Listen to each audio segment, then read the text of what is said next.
प्यारे दोस्तों, अस्सलाम वालेकुम। आज मैं आप दोस्तों के लिए एक अजीब सा कंटेंट लेकर हाज़िर हुआ हूँ। सुनिए। कहते हैं भले वक्तों में पेट्रोल बहुत सस्ता हुआ करता था।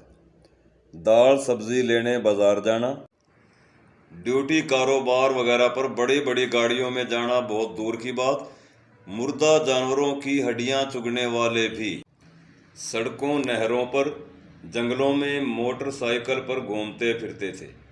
क्या ही खुशहाली का दौर था। और तो और, लोग वॉशरूम तक भी मोटरसाइकिल पर जाते थे। इस सहल पसंदी का नुकसान ये हुआ कि लोग तरह तरह की बीमारियों में मुब्तला हो गए।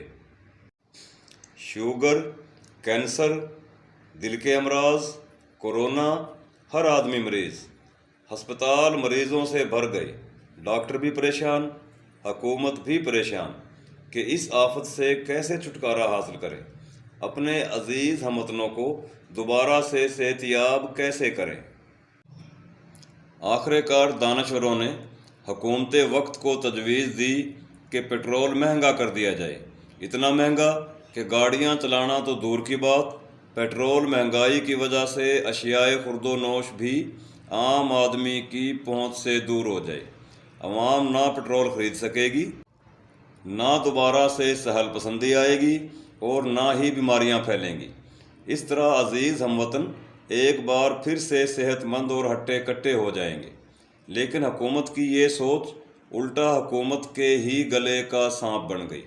अवाम ने शोर शराबा शुरू कर दिया, पेट्रोल सस्ता करो, पेट्रोल सस्ता करो। मगर हाय अफसोस, उस वक़्त तक हुकूमत की हालत उस सांप जैसी हो चुकी थी जिसने मुंह में छछूंदर पकड़ तो ली थी, मगर अब खाए तो कोढ़ी हो, ना खाए तो रोब व दबदबा जाए।